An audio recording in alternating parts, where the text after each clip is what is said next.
Hello students, आज हम class second में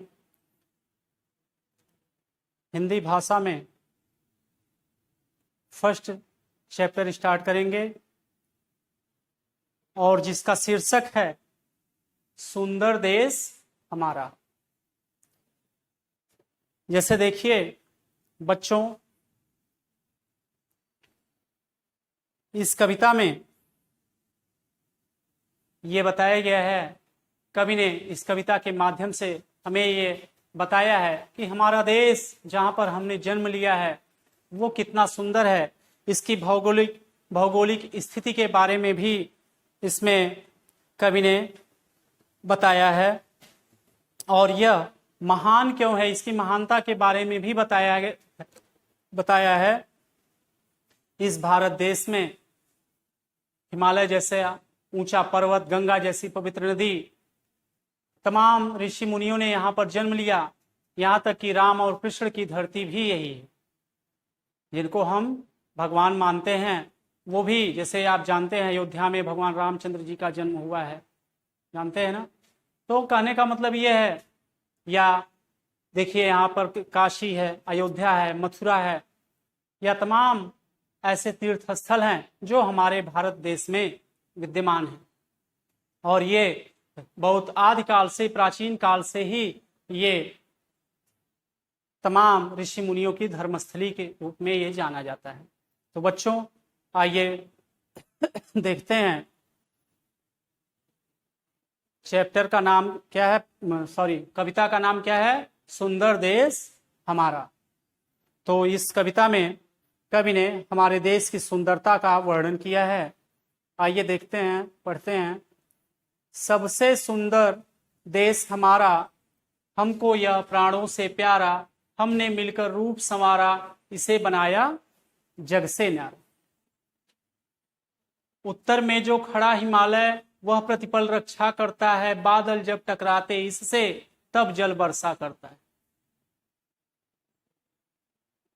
दक्षिण में लहराता सागर, भारत माँ के चरण पखारे, और प्रकृति भी निज हाथों से इस धरती का रूप निहारे। देखिए क्या करा, सबसे सुंदर देश हमारा। ये जो भारत देश है ये सबसे सुंदर है, अर्थात कहने का मतलब ये है कि हम जहाँ रहते हैं, जिस देश में रहते हैं, या छोटी सी बात ले लीजिए, जिस गांव में हम रहते हैं वो गांव हमें सबसे अच्छा लगता है। और आदमी जहां जन्म लेता है, चाहे वहां पर उसको कितनी तकलीफ क्यों न हो, वो उसके लिए सबसे अच्छा होता है। और उसमें भी जो हमारा ये भारत देश है, अगर यहाँ पर हमारा जन्म हुआ है तो ये हमारे लिए बहुत ही अच्छी चीज है, क्योंकि ये भारत देश हमारे लिए बहुत सुंदर है। सबसे सुंदर देश हमारा, हमको यह प्राणों से प्यारा, हमने मिलकर रूप संवारा, इसे बनाया जग से न्यारा। तो हमारा ये देश भारत सबसे सुंदर है। हमको हमारा देश अपने प्राण से भी प्यारा है, यानी प्राण जान से भी हमें ये अच्छा लगता है। और हम सभी ने मिलकर के इसके रूप को सजाया है, या इसको सुंदर बनाने का प्रयास किया है। इसे बनाया जग से न्यारा। जग मीन्स होता संसार, न्यारा मीन्स अनोखा। और पूरे संसार में हमारे इस भारत देश की एक अलग छवि है। तो इसीलिए कहा है कि सबसे सुंदर देश हमारा, हमको यह प्राणों से प्यारा, हमने मिलकर रूप संवारा, इसे बनाया जग से न्यारा। अब देखिए इस पूरे संसार में विचित्र क्यों है, सबसे अनोखा क्यों है, सबसे अलग क्यों है, इसकी विशेषताएं क्या हैं, ये आगे बताई गई हैं। देखिए, उत्तर में जो खड़ा हिमालय, हिमालय पर्वत हमारे देश के किस दिशा में है, उत्तर दिशा में है। और बच्चों ये हिमालय इतना ऊंचा है कि इसके उस पार से, या इसको पार करना शत्रु के बस की बात नहीं है। किसी दूसरे देश के लोग इसको पार करने में बड़ी कठिनाई उठाएंगे। अर्थात कहने का मतलब ये, हमारे देश पर, वो हमारे देश में प्रवेश नहीं कर पाएंगे। वो हमेशा हमारे देश की उत्तर दिशा से प्रहरी या पहरेदार की तरह रक्षा करता रहता है। देखिए, उत्तर में जो खड़ा हिमालय, वह प्रतिपल मीन्स होता है हमेशा, रक्षा करता है। किससे रक्षा करता है? दुश्मनों से, अर्थात हमारे देश में दुश्मन प्रवेश नहीं कर पाते। और क्या लाभ है उस पर्वत से? बादल जब टकराते इससे तब जल वर्षा करता है। बच्चों ये जान लीजिए, जो बारिश होती है, जब हवाएं पर्वतों से टकराती हैं तो टकरा करके वो बादल बरसात करते हैं। तो ये जो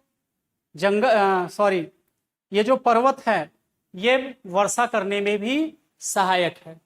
तो ये कह रहा है हिमालय से हमें कई लाभ हैं, जैसे इसके अलावा भी हिमालय से तमाम औषधियां हमें प्राप्त होती हैं, और जैसे इस पे तमाम ग्लेशियर्स हैं, जैसे वहां से गंगा जैसी पवित्र नदी भी हिमालय से ही निकली है और हमेशा वो उसमें पानी रहता है।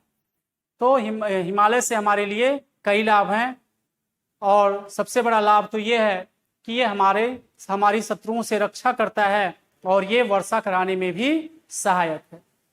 और देखिए भारत देश के दक्षिण दिशा में, दक्षिण माने अगर भारत का आप नक्शा देखेंगे तो नीचे की तरफ, उत्तर ये ऊपर है और नीचे क्या है? दक्षिण।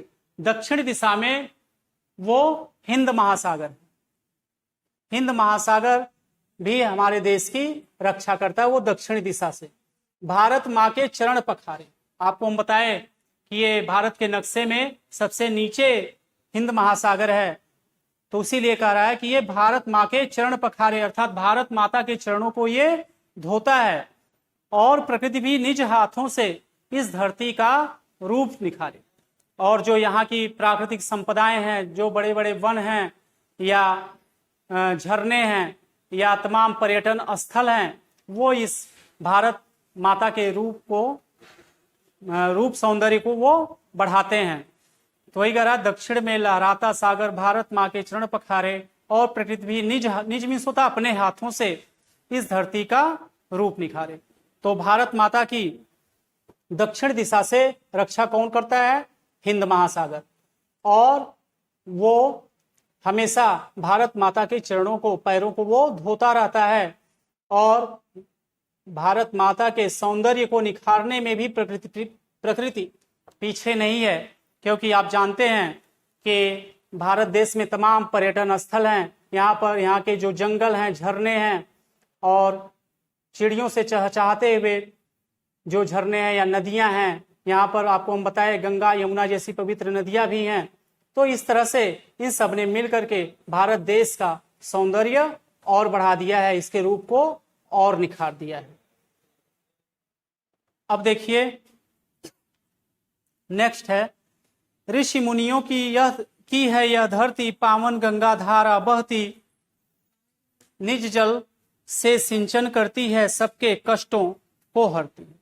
बच्चों भारत देश एक ऐसा देश है जहां पर तमाम ऋषि मुनि पैदा हुए, और जैसे आप वेद पुराण को उठा करके देख लीजिए, या वेद पुराण या घरों पे भी आप सुनते होंगे कि हमारे देश भारत में भी तमाम महान लोग पैदा हुए हैं, और जो आज भारत नाम पड़ा है ये भी भरत के नाम पर हमारे देश का नाम भारत पड़ा, और यहाँ पर तमाम ऋषि मुनि पैदा हुए, इसलिए इसे ऋषि मुनियों की धरती कहा जाता है।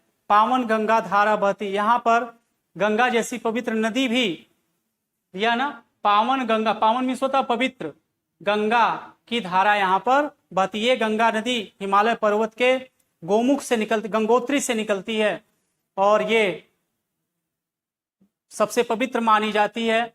और बच्चों इसका गंगा नदी का जल इतना पवित्र होता है कि इसको हम अगर भर करके कई साल तक रख देंगे बाटल में तब भी इसमें कीड़े नहीं पड़ते। ये इनके पवित्रता का ये प्रतीक है।